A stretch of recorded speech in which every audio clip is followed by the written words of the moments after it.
We're here. We're back. Welcome everyone into our episode. We're very excited to be here and be back with you for another week. Mandy, how are we doing today? Hi, Imani. I'm doing excellent, but I think the more important thing to share is that you had a birthday. I did. Yes. Yes, I did. So So happy birthday. thank If you. I Thank had the sound effects like you did, I'd do like a, you. like a little whistle or something. Do you have any Yes, happy birthday? Can you give yourself a happy birthday, something or other there on that pad? yes. Oh, claps, claps. Okay. Clap The, work. mo- That's all I have. the, Like I have the Jeopardy. Oh, I can do snaps too. oh, snap. Yeah. I can do snaps. Yes, yes, I can I do like that. that. I And like you have, that. That's have lots fun. of stuff and everything, but those would work there. Those would work. Yes. Pancakes. Did you do pancakes for your birthday? So what happened is that the day before my birthday, Saturday, it was someone else's birthday, and I went to their party, and they had breakfast food as a theme for dinner. So Oh, I got a fun. waffle there, and then I said, okay, I'm not Okay. gonna go back to back waffle and pancakes. So I went and got a breakfast sandwich yesterday at this new restaurant, which was cool. And then I went to get ice cream yesterday night, which I very rarely get, so that was a treat. And then this coming weekend with a group of friends, then I'm gonna go to pancakes then. So it's like, dude, I'm gonna celebrate for a couple weeks anyways. So that's kind of the As plan. you should. As Yeah, you should, Imani. yeah. I love that. Well, I'm glad you were born. And the world, Thank the you. world is so much better with you in it. And I'm glad that you're celebrating with your various sweet treats. You deserve Yes, that. yes, I'm excited. Then I have to decide what three things am I going to buy myself for the birthday. So something small, something medium, something large, perhaps. So we'll see. I'm still working on that too. Is there anything on the final docket or anything on your mind? I think I'm going to get myself a couple new pairs of Crocs. I like that. So that'll be Okay. one thing there. Okay. That's something small. And Okay. then I don't know about the other things. We'll see. Because I did kind of swear off no big electronic purchases for the year. So I Well, need I to remember stay. that because last year you did a couple big ones. I Yes, I did remember a that couple big you ones. like your digital stuff. So Yes. So, and I'm doing well 9 months through the year. So I just want to, so I got to figure out the other things, but we'll see what comes up. We'll see what comes up. what about birthday resolutions? Do you have any So goals for I was yourself for the next 365? maybe the next mini we do can be like, 10 things that I learned this past year or whatever. I think goals is Oh, to do more, like keep up with the cardio exercise and do more strength. That's a big goal. That's probably at the top of the list, more strength exercises. Um, Besides that, like obviously, worry less is always a theme. So really trying to work on that. I'll see what else. I'll come up with a list of goals, but those are the two that come to mind right away. And then because I try to separate outside of business goals. So yeah, that's good. That's good. Your whole self, your whole Amani self. this is true. Mhm. Yes. Now, I think Yes. it's time for us to bring our guests in. What do you think? Go for it. Go Go for for it. it. Okay. So we're I'm gonna gonna go bring close to we the have screens, our yes, special yes. guest for today. Right. I'll So go our close to the special guest screen. is a skin Okay. expert, talk about how this beautiful skin can help you more ways than you might think. We're also gonna ask questions about business and how to grow it just from a medical way. So what we're gonna do is I find my little clips here. We're gonna bring Dr. Mina to the stage and welcome her with a round of applause. So she is. And Hi, Dr. Mina. so, Hey welcome to guys. the show. We're happy to have you here, and we have lots of questions. I had the pleasure of meeting Dr. Mina through our Brand Builders Group community, and now we're here talking about all things skin. But maybe, because I know there's more to you than just skin, maybe if you could tell us who is Dr. Mina in 30 seconds or less. Oh my goodness. Well, first of all, happy birthday. I Thank didn't you. know that. So, Yes. very exciting. And yeah, so I'm a dermatologist. I'm in Atlanta, Georgia. And a couple years ago, I started a podcast because I was turning 40 and I was noticing some changes in my skin. My friends were asking me about changes in their skin. It was like all of a sudden something changed.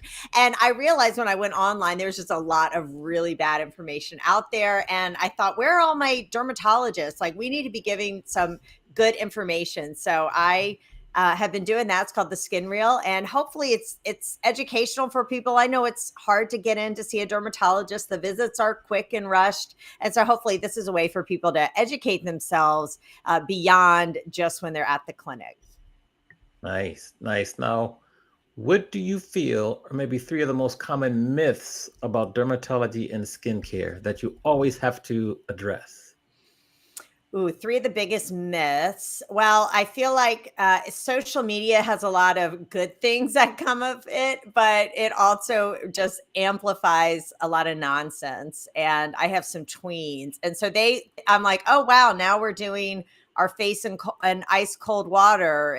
Or now we're doing, they keep me updated on what the latest trend is. But I think it's just following trends, especially that have zero merit. They just kind of go viral and blow up, and everyone's like, "Oh my gosh, I need beef tallow. Oh my gosh, I need to be doing snail mucin or whatever it is, right?"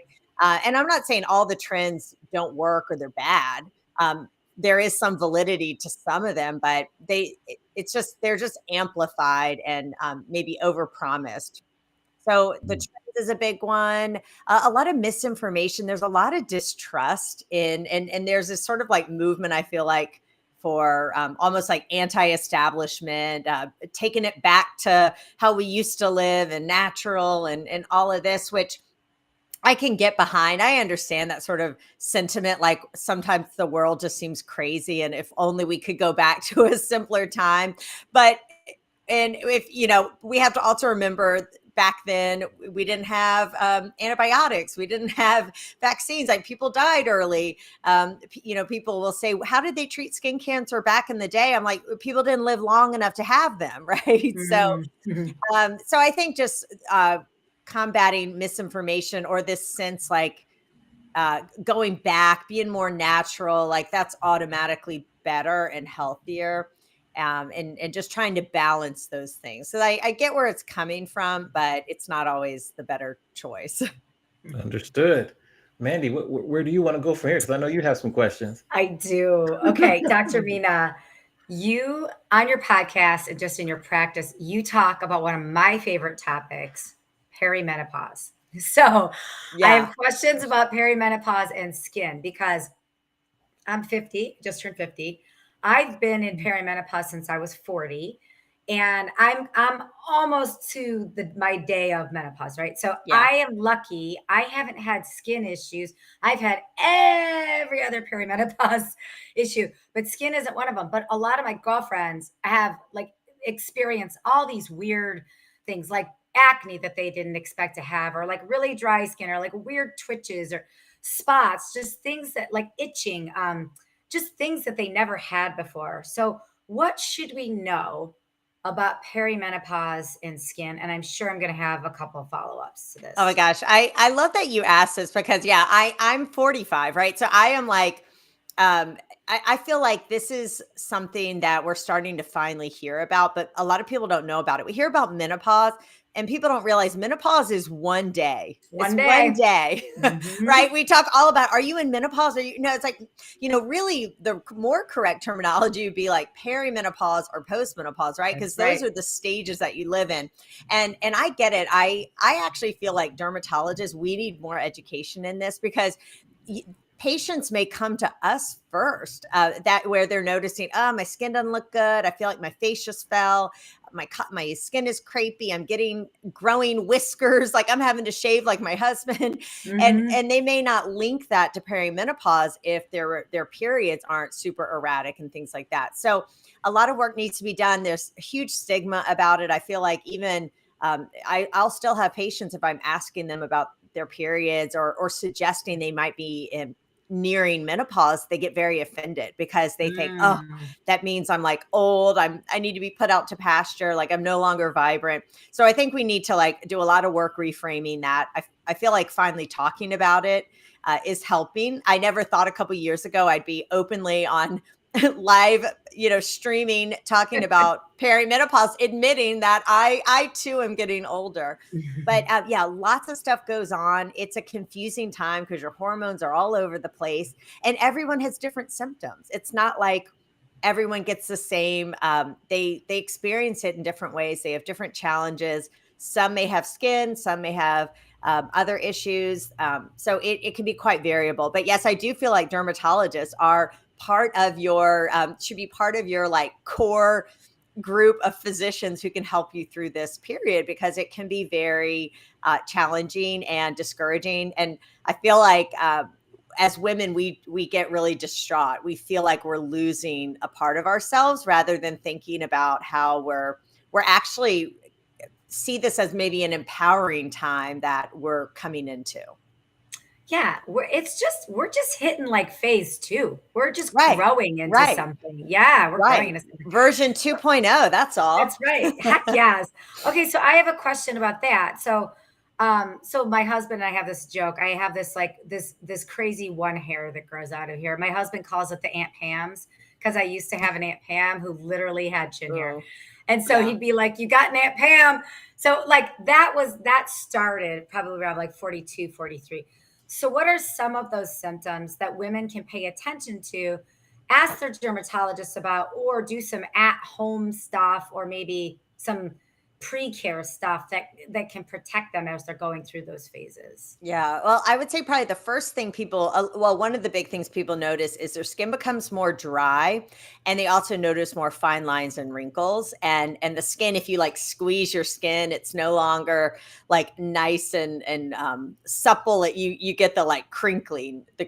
So I think people start noticing that. Yeah. Let me show you my Practicing. neck. I'm practicing. I'm practicing. Yeah. The neck seems to be a big one. The skin there's really thin. So that's where all of a sudden you're like, oh my gosh, we spend so much time focused on our face. And I think Yeah. people forget their neck, and then they see a picture of themselves and they're like, wait a minute.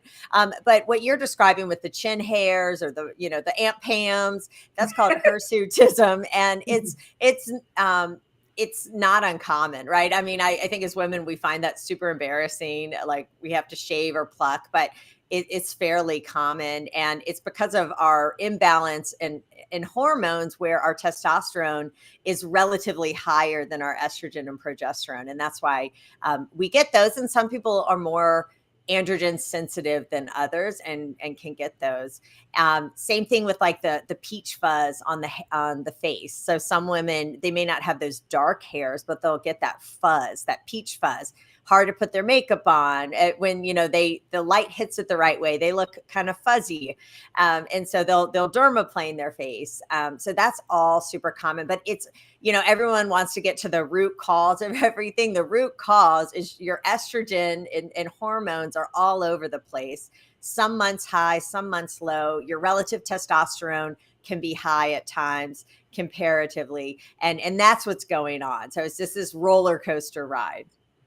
Okay, I love it. And then, Amani, I'm going to take a couple more here because we're on the lady talk. So, how much does water come into play? Water consumption come into play with how bright or clear or clean your skin is?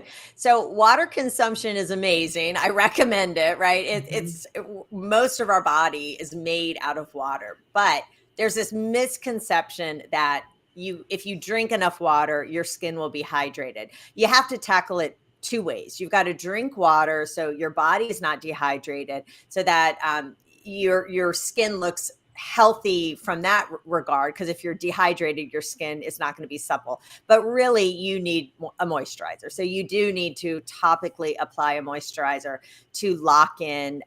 That water that you're losing, which does happen as we lose estrogen. We also lose water from our skin surface. So drinking water, always a great option. I got mine here. I find I'm super thirsty all the time. But you can't just drink water and not apply anything to your skin. You also have to do a moisturizer. Okay, I love that because I hear that so much where people are like, just drink more water, or I drink so much water, but I still have this. So I Yeah. thank you Yeah. for busting that myth. Yes. It's a two-pronged process. Exactly. Now that we're talking about moisturizer, what's the right order of operations from washing your face to toner to moisturizer to serum to sunscreen? Like, what is the right answer there? Oh my gosh, I get confused too. So this is why I say keep it simple. I'm trying to think if I've ever met a dermatologist who's like, oh yeah, I use 10 products. If you're using that many, you can't keep track of the order. You're doing too much. So the first thing is to cleanse your face. In the morning, I just use water because I don't feel like I need a cleanser, but you certainly can use a gentle cleanser. And then you want to go from thinnest to thickest. So if you're using a toner, which honestly, I don't know why people use toners. But if you like one and you use it, that would come next. But usually what I do is I start with my antioxidant serum in the morning. It's really light, it's thin. Put that on first, and then I do my moisturizer, and then I do sunscreen. And honestly, my sunscreen is pretty hydrating, so I don't even do the moisturizer. So it's like my antioxidant serum and then my sunscreen.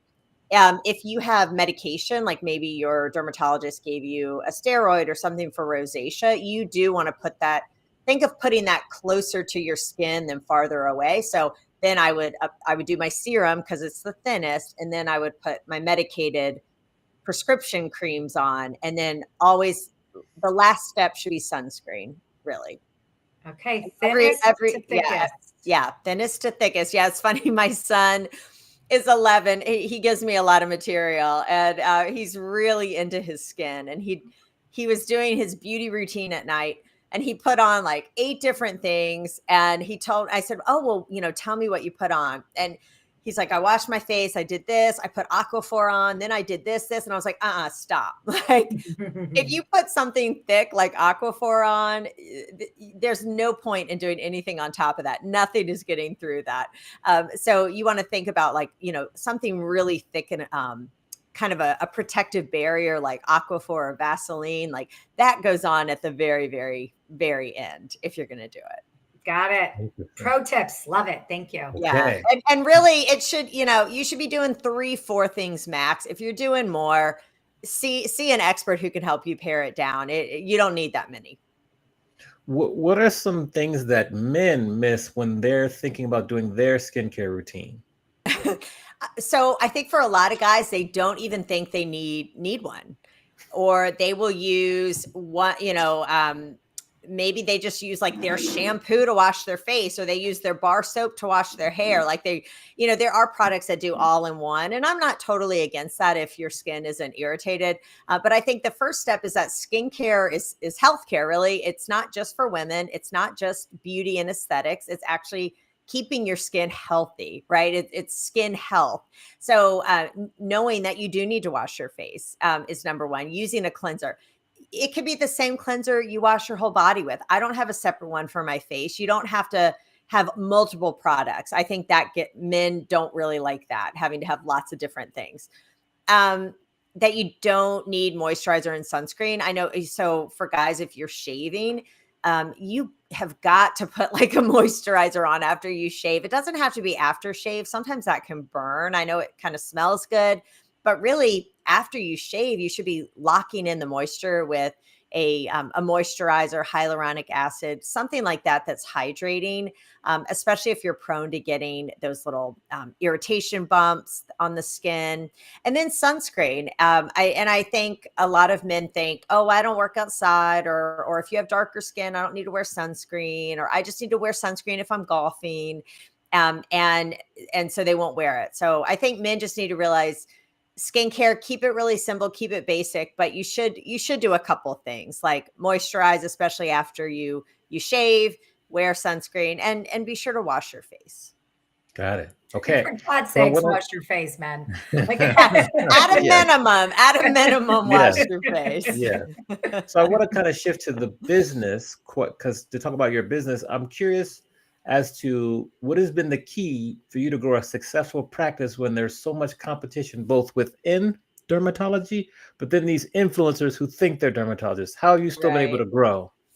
Yeah. So I guess I think of it kind of in two ways. So I do have a brick and mortar practice here in Atlanta, and we're predominantly a referral base. We do a lot of skin cancer surgery, procedurals, and really the it's a little tricky because when I started, like all these people are like, do you want to go see the guy who's been doing this for 15 years or the brand new person? Right. So it was mm, about building relationships with not just my patients, but the referring doctors, letting them know my work. But I think if the bar, unfortunately, in healthcare is so low, there's just so much. I'm not saying like people don't want to do well, but the morale is so low in healthcare. People are overworked. They're mistreated by either their employees or patients can be quite rude and mean at times. And so it's not always like a happy place to work. People when they're sick or scared aren't always at their best. But I feel like in my practice, we always get told, wow, you guys are really happy. I hear mm. laughter. A real person answers the phone. I call my surgery patients at night. Like these little things, they just don't happen anymore, right? It's like you feel like you're a number when you go to the doctor sometimes, and you wait and you wait, and you've got a quick visit. Like nobody's enjoying this experience, right? On all sides. So I think just trying to put the humanity back into it a little bit. I can't change the system. I can't change insurance, but I sure can be kind and nice and smile. And I can have my staff make sure they try to establish a relationship with you and get to know you and ask about your grandkids' baseball game when you come back. Like little things like that, just realizing we're all human. And especially when you've got a diagnosis like a skin cancer, or you're scared about something, or feel very defeated because you've got some sort of skin issue that's very public facing. I think just having someone smile at you and feel like they're listening and take their time, that goes a long way. And I think my practice here does a really good job of that, to kind of remember we're taking care of people and human beings. And even though the system kind of sucks in a lot of ways, we can still be our best self. And I think that helps us stand out, because patients will always just comment like, I was so scared to come here, and you guys just made me feel good. So that's kind of how I approach it with my medical practice. I think about the book too, Unreasonable Ah, Hospitality, yes, we're gonna have to right? talk about it. And Yeah. just giving, people don't expect me to call them at night to check on them. And so when that happens, they're like, wow. And then they know, okay, I've got your phone. I can call you, I can text you if I have a problem, if I really need you. And that kind of stuff doesn't happen anymore. And then to then like the podcast and social media and all that. I mean, it's hard. Like I don't have a huge following, right? And that's not even really what I'm after. I hope I can just help people who really are committed to having healthy skin and cutting through the noise. And sometimes the person making the loudest splash isn't always given the greatest information. And I guess I'm not trying to convince people to follow me or to listen to me. I just feel like my people will find me if I continue to just put out good information. Mhm. Then word will spread. I don't know. Maybe that's a little Pollyanna, but That's no, that's that's good. my That's good. approach. Yeah. And then one more minute before I get back to you. Like we met at Brand Builders Group, which is a community where we're trying to like grow our business. How has Right. Brand Builders Group helped you personally and professionally? Gosh, so so many ways. I meet people like you. I'm in starting my third year with them. I think a big mental block doctors have is we think, "Ah, we're doctors. We don't need to do this. We don't need to get out in public and do stuff. If people want to see us, and I'm so smart, I went to all these schools and all trained for all these years. People they're gonna come see me, and I'll take great care of them when they're here in the clinic. But what's happened is all these other people have put all this information out there, and it's like, we're the doctors. The doctors need to be out here putting good information out to the public. But for the longest time, we felt like, oh, we didn't need to do that. Or Mm. honestly, it was below us, or it was, I remember thinking, if I told my residency program in training, like, oh, I'm going to do a podcast, like I would have been embarrassed to Mm. tell them that, Mm, because I would have felt like I would have gotten kind of like, why are you doing that? Are you trying to be an influencer? Are you trying to, just make a lot of money? So I think there's this mental block we need to get over, that as doctors, really, we can help more than just people in the four walls of our clinic. We can help people, and we really need to be helping people, because there's this sort of big PR issue with science and medicine, and we need to get in front and say, we are trying to help people. Again, the system's broken, but we want people to do well. We want people to be healthy. So Brand Builders has helped me realize that we all have a personal brand, right? Whether you are a physician, a music producer, a stay-at-home mom, like, who we are is our personal brand. And I think AJ will say, like, if you aren't actively curating it, other people are, right? The mhm, reviews, the unhappy customer, the one unhappy customer out of 1,000, right? Like, so you have to. That's the world we live in, right? Like, you are your personal brand, and I do think doctors need to lean into that more. And we've really sat back for too long and thought we didn't, but the mm. time is now. Good. Great answer. Yes. Mandy, over to you.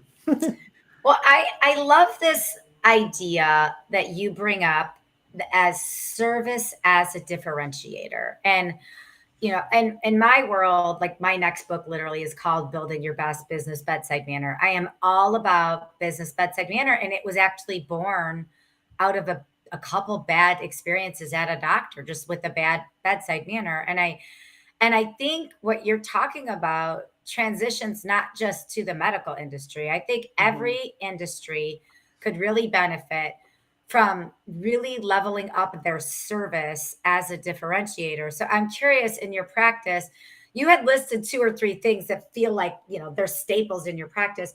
How do you implement that? Like, is this a part of your daily meeting? Is this a part of your training? Is this a part of like these staples of like, I call my patients at night, or we're going to get to know our patients by asking these two or three questions? Like, how are you implementing this service as a differentiator in your business? Is there a Yeah, system to it? I know. There should be, Mandy. We should make it more It sounds like there systemized. is. We're kind of mom and pop. We're a family. I knew my business partner. I trained with him for a year when I was a fellow. And Mhm. I do think it kind of starts at the top, right? You can't Yeah. expect your staff to come in and have a great attitude if your attitude sucks, right? Mhm. I'm not saying everyone. We've had we try to hire for culture. Like, that's number Mhm. one. We'll say we can't train attitude, but we can train someone how to numb, or not biopsy, but how to answer the phone, and stuff like that. But we can't train attitude. So we love referrals. Like, we love our staff to find other employees. So we'll say, like, ask your friends, like, we like you, so hopefully who you hang out with is similar. So um, it's not really as formalized, but we're pretty selective on, like, who we hire, and they stick with us, right? Like, there's some people we're talking about, oh, the revolving door of employees. I mean, we laugh, we can't get them to leave, right? They want to stay on part-time forever. um but again, I think it's like how you model. And I think about this with my kids, because they're 10 and 11. It's like, I can say all the right things, I can read all the right books, But if I'm not modeling the behavior that I want, they see right through that. And now that they're older, they'll kind of catch me on it, on little things that I do that I'm like, oh shoot, you're right. I wasn't I wasn't being my best self, and I did raise my voice, even though I tell you guys not to.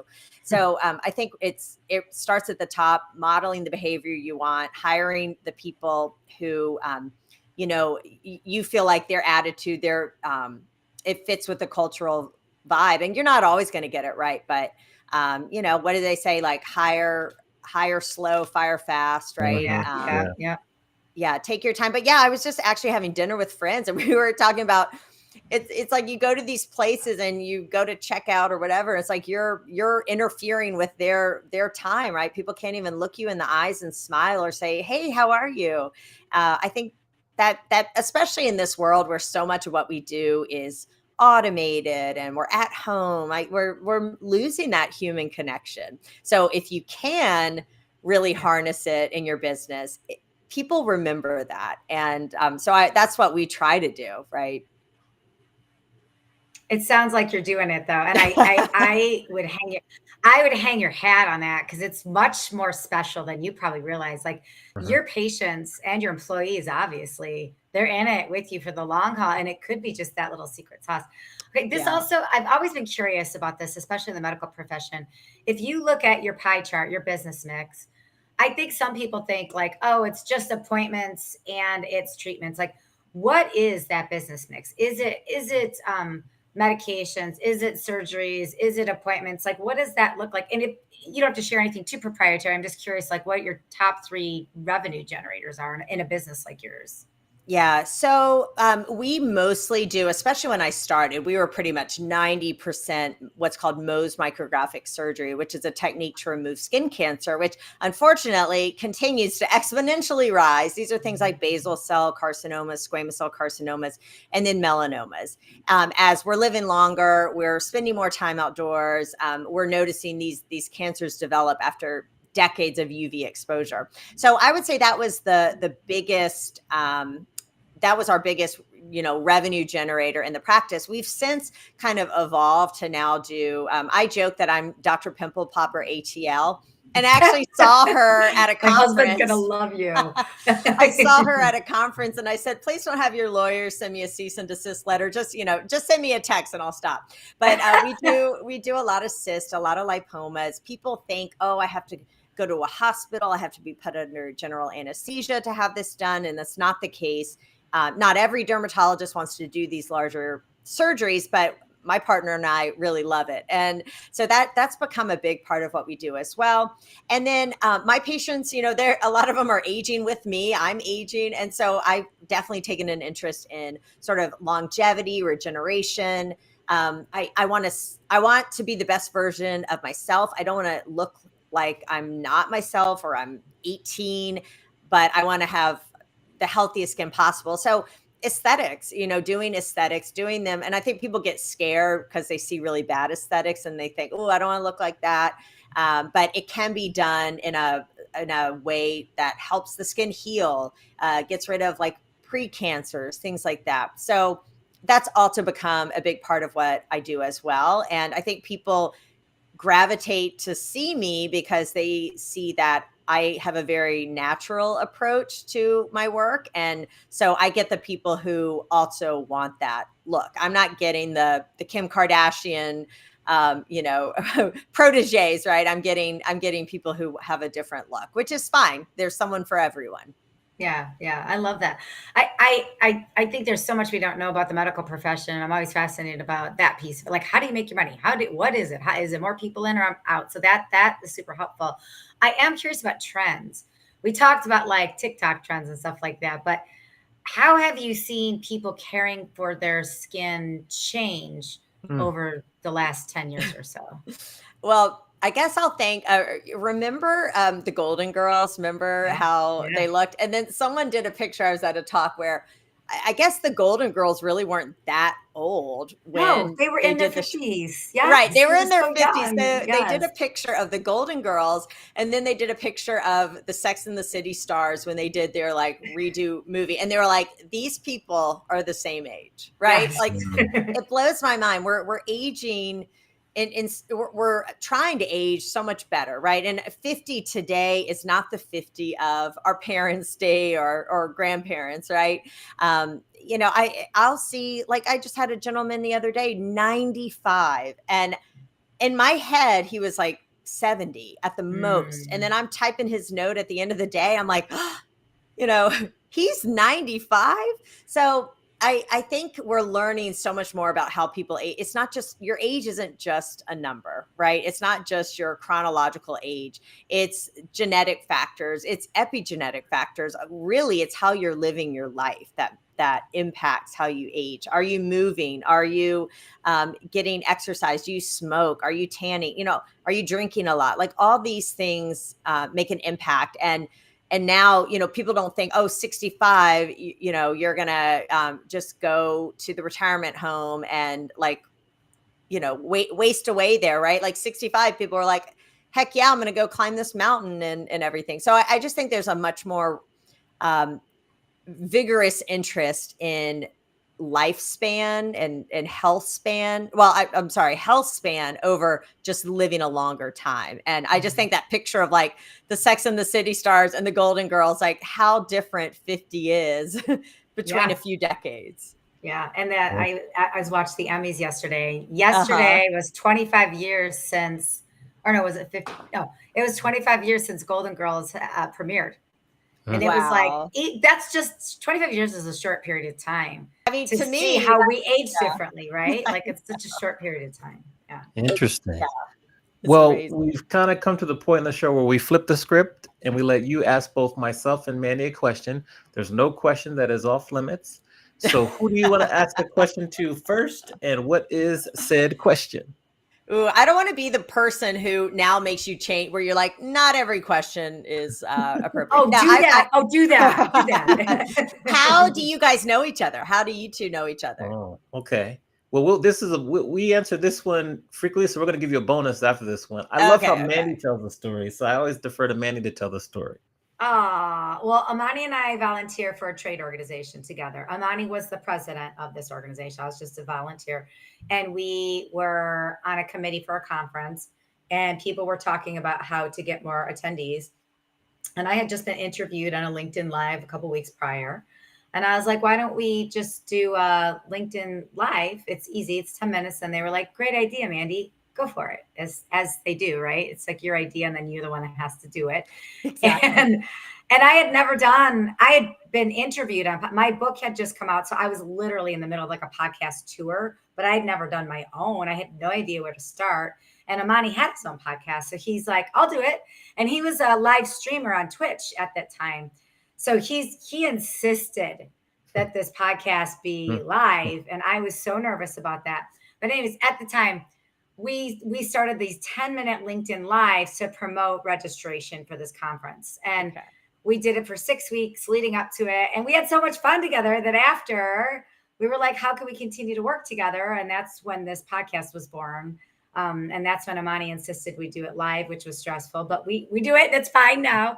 And Yeah. Yeah. we wanted to do it monthly. And then Amani's like, no, we have to do it weekly. And now we do it weekly. So this has evolved over the last 3 years. And we met in the trade organization, but now we're business partners who Yeah. interact sometimes more Amazing. frequently than with like my family or my husband, quite honestly. Yeah. Right? Your Yeah. Yeah. your work spouse. It is Yeah. Yeah. funny how these little it's like that one connection, right? Yeah. Makes such a difference, and you never know where and when that's going to happen, and it's not always some big, it could just be on the Yeah. trade show floor, right? So It Yeah. was that's not big. amazing. Yeah, it Yeah. was like it was. Amani, I don't know if you agree with this. I think about this sometimes. This wasn't like a big earth-shattering lightning Mhm. bolt moment. It was just like, "Do you want to do a podcast? Yeah. Do you? Sure. Yeah. What should we talk about? Let's talk about this. Okay, let's do it." Like it was very Yeah. casual. So Very yeah, gradual. Yeah. Very gradual. Yes. I Yes. love that. Okay. All right. I'm going to ask you both. You can think, whoever wants to go first can go first. What is your number one goal to accomplish before the end of the year? Ooh, okay. Money, you go. So I'll go first, and I'll say I'll do personal and professional. I will say professional. I just want to grow my coaching program, so grow the amount of people that I'm coaching and have a more consistent kind of flow of that. That's a big one currently. Personally, I will say just kind of continue because I do pretty well with like my Peloton workouts, but I need to add on strength training. So that's a big one there. So I'll do those two for me. Okay. Yes. Mandy. I have two personal, one professional. So personal, I would like to thrive through this whole home renovation, being married at the end and not being broke. Those are two, Yeah. those are two things. We're Those almost are there. important goals. So important, and it's almost breaking me every time, but I'm sticking with it. I'm sticking with it.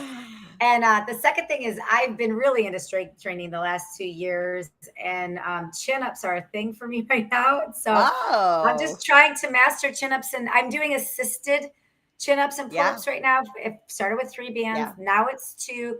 At some point, I did one by my just one by myself without anything, but I'd like to be able to do more by myself. That's like more Yeah. personal thing. And then professionally, I just want to continue to scale my conference business. It's my conference business is so successful. It's so great. I have the best customers and the best partners in the world. I just want to continue to scale that and service the heck out of that business, and then grow my coaching and speaking business Yeah. as Yeah. well. Mhm. Good. All right. Good Amazing. answers. Now, I want to take you back, Dr. Mina, when you were graduating from University of Hartford with, BS. You actually did a BS in health science and dance, which we didn't even ask about, but we'll talk about that next. I know. I wasn't a very good dancer.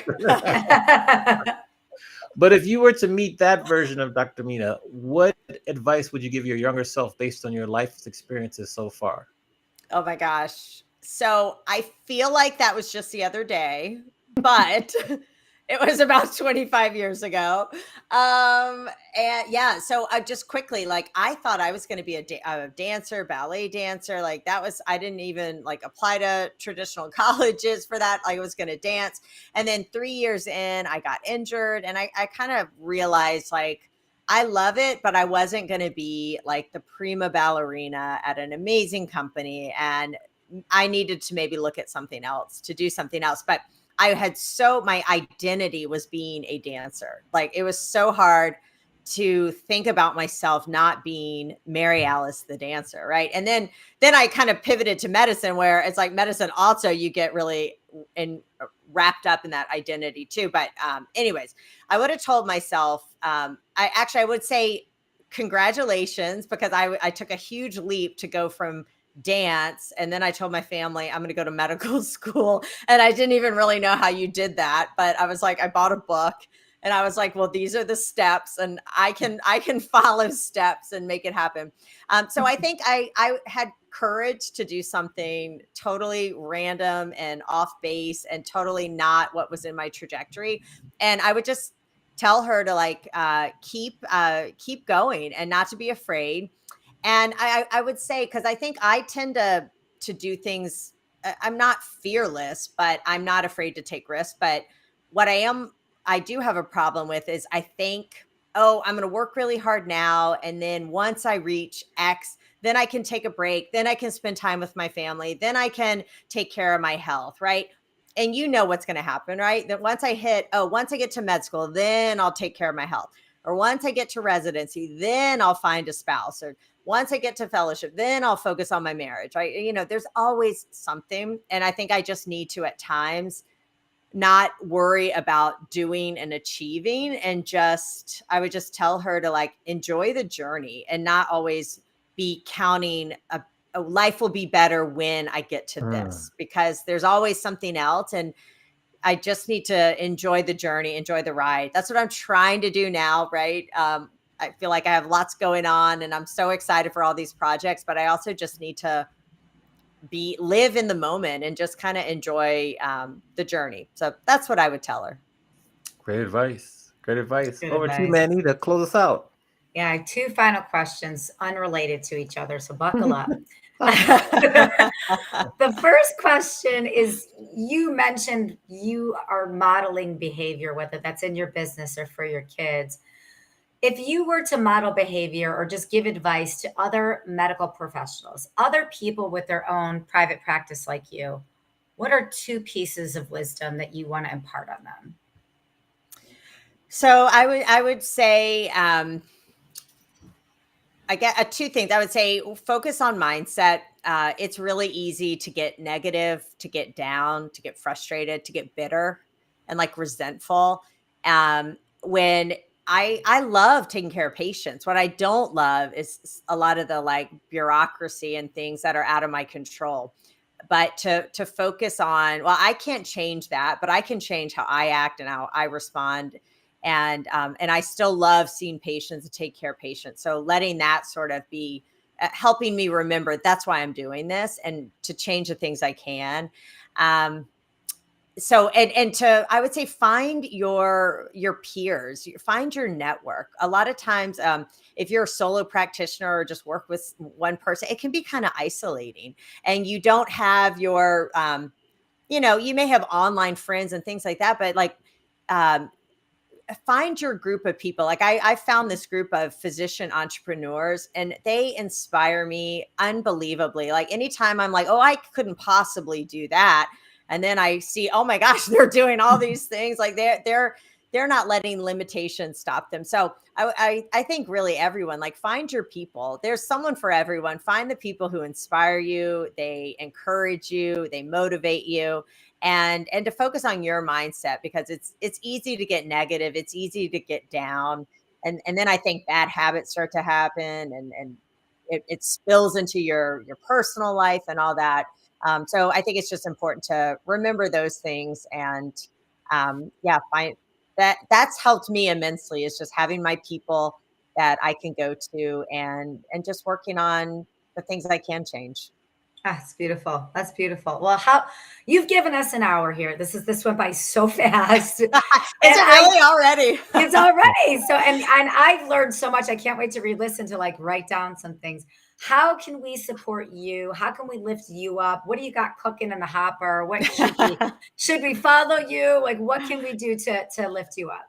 Yeah, well, thank you so much. I'm at an exciting time because in addition, I thought, I don't have enough going on. I am opening a small kind of micro practice south of Atlanta where I'm not taking insurance, but I'm really doing a lot of focus on sort of preventative longevity, regeneration with skin health, where I can spend 45 minutes with my patients and really talk about sort of a strategic plan for their skin health. So I'm excited about that. I'll still be in my procedural surgery practice as well, and still doing my podcast and all that. So I would say if you haven't listened to the podcast or subscribed on YouTube, it's the Skin Real, REAL. I think you guys have a little ticker, and I'm super excited to have an app. So I feel like I have a lot of content in a lot of different places between a blog, YouTube, all the things.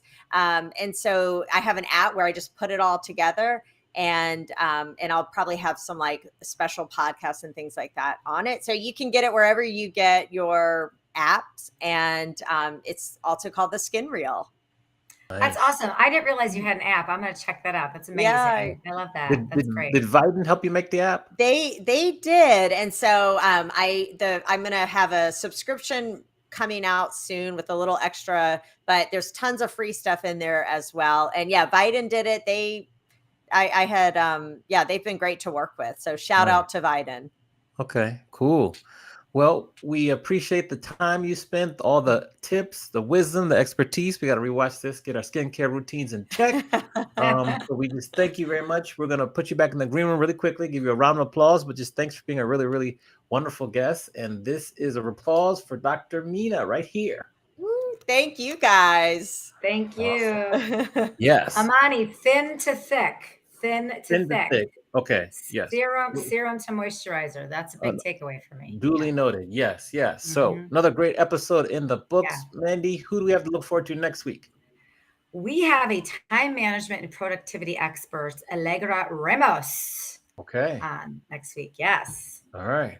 Well, thank you all for tuning in live. And if you're listening to this on the replay or on your podcast platform, please don't forget to rate and review. Subscribe to us on YouTube. And thanks again to our guest today, Dr. Mina. And with that, we will see everyone next week, 4 p.m. Eastern, 1 p.m. on the West, for another episode. Mandy, great show. Bye. Bye, everyone.